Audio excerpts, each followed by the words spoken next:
안녕하세요. 미국에서 이민 생활 중인 40대 가장입니다. 오늘은 이민 와서 이건 포기해야 하는구나. 직접 느꼈던 순간들을 하나씩 얘기해 보려고 합니다. 이민 준비 중인 분들이나 이미 이민 생활을 하고 계신 분들에겐 익숙할 수도 있고 아직 경험 전이라면 현실적인 참고가 되었으면 합니다. 자, 그럼 미국 이민 오면 포기해야 할 것들 탑 10 같이 보실까요? 넘버 10. 24시간 편의점 문화. 한국에선 새벽에도 편의점이 열려 있고 그곳에서 삼각김밥 하나 정도 쉽게 사 먹을 수 있죠. 근데 미국에선 밤 9시 또는 10시면 대부분의 가게가 문을 닫습니다. 급한 심부름?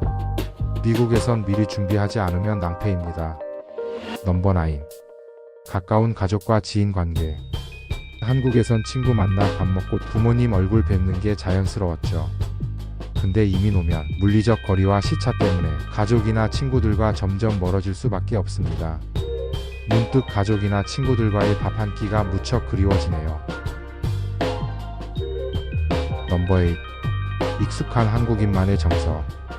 눈빛, 말투, 분위기만으로도 눈치로 통하는 한국 사회만의 문화가 있죠. 그러나 미국은 개인주의적인 성향도 있고 그들만의 정서가 있기 때문에 이것에 적응하는 데 시간이 필요합니다. 넘버 7. 빠른 인터넷과 기술 인프라. 한국은 어딜 가나 와이파이 접근성이 좋고 디지털화가 매우 잘 되어 있는 사회이죠. 그에 비해 미국은 과거에 비해 많이 개선되긴 했지만 대도시를 제외하고는 와이파이 접근성이나 디지털 화면에서 꽤 답답함을 느끼실 거라 생각됩니다.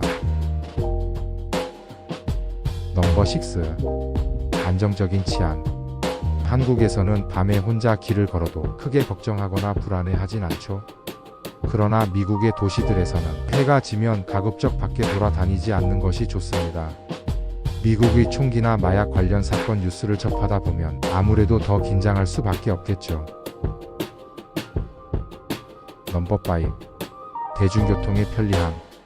한국은 차가 없어도 지하철이나 버스 같은 대중교통이 잘 되어 있는 반면 미국은 차가 없으면 사실상 이동이나 기본적인 생활 자체가 어렵습니다. 뉴욕. 그 중에서도 맨하탄 같은 대도시를 제외하고는 배차 간격이 1시간 또는 그 이상인 경우도 많습니다. 넘버 4. 싸고 맛있는 외식. 지역마다 동네마다 한둘씩은 꼭 있기 마련인 맛집들. 게다가 부담 없는 가격까지. 외식이 일상인 한국에 비해 미국은 기본적으로 외식비가 비쌉니다. 거기에 부가세와 팁까지 추가되면 가격은 더욱 부담스러워질 수밖에 없죠. 때문에 결국엔 집에서 해먹거나 패스트푸드를 찾게 될 것입니다. 넘버 3. 빠른 행정 서비스. 한국은 공공서류 발급이나 업무도 온라인에서 몇 분이면 끝나죠. 그러나 미국에서는 한국만큼의 스피드를 기대하시면 곤란합니다. 서류 하나 발급받는데 며칠에서 몇 주. 수수료는 한국의 몇 배 또는 몇십 배 수준이죠.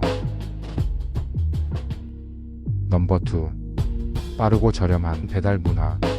한국은 대부분의 음식들을 매우 저렴한 가격으로 거의 24시간 배달을 해주죠.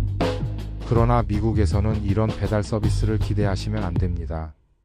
뿐만 아니라 높은 배달비와 수수료, 그리고 팁은 종종 배보다 배꼽이 같거나 크죠. 그 때문에 결국 직접 가지러 가는 경우가 많습니다. 자, 이제 마지막으로 넘버 1. 바로 이것 때문에 많은 분들, 특히 연세가 있으신 분들은 역이민을 고려하시기도 한다죠. 그것은 바로 빠르고 쉬운 병원 예약과 진료입니다. 예를 들어 한국에서는 감기에 걸리면 그날 바로 병원에 가서 주사 맞고 약을 타올 수 있는 반면 미국에서는 예약 후 대기 시간만 적어도 몇 주에서 많게는 몇 달까지도 걸린답니다.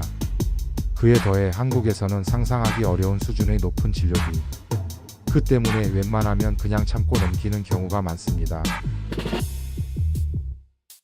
오늘 소개해드린 내용들 모두 제가 15년 넘게 미국에 살면서 직접 겪고 느꼈던 주관적 소감들이었습니다. 어느 나라를 가던 문화가 다르고 그곳에서 느끼는 장단점 또한 개개인마다 다를 것입니다. 어떠한 분들께 어떠한 것들은 사소하게 보일 수도 있을 것입니다. 그러나 막상 이곳에서 생활을 하다 보면 그러한 사소해 보이는 차이 때문에도 심각하게 여기민을 고려하시는 분들이 있을 수 있다는 점을 알아두셨으면 합니다. 시청자 여러분 중 이 영상의 내용이 공감되시는 분들, 저와는 다른 경험을 가지고 계신 분들, 또는 더 자세히 알고 싶으신 분들은 아래의 댓글을 통해 본인의 의견을 남겨주세요. 앞으로의 영상 제작에 참고하겠습니다. 오늘도 시청해 주셔서 감사합니다. 다음 영상에서 또 만나요.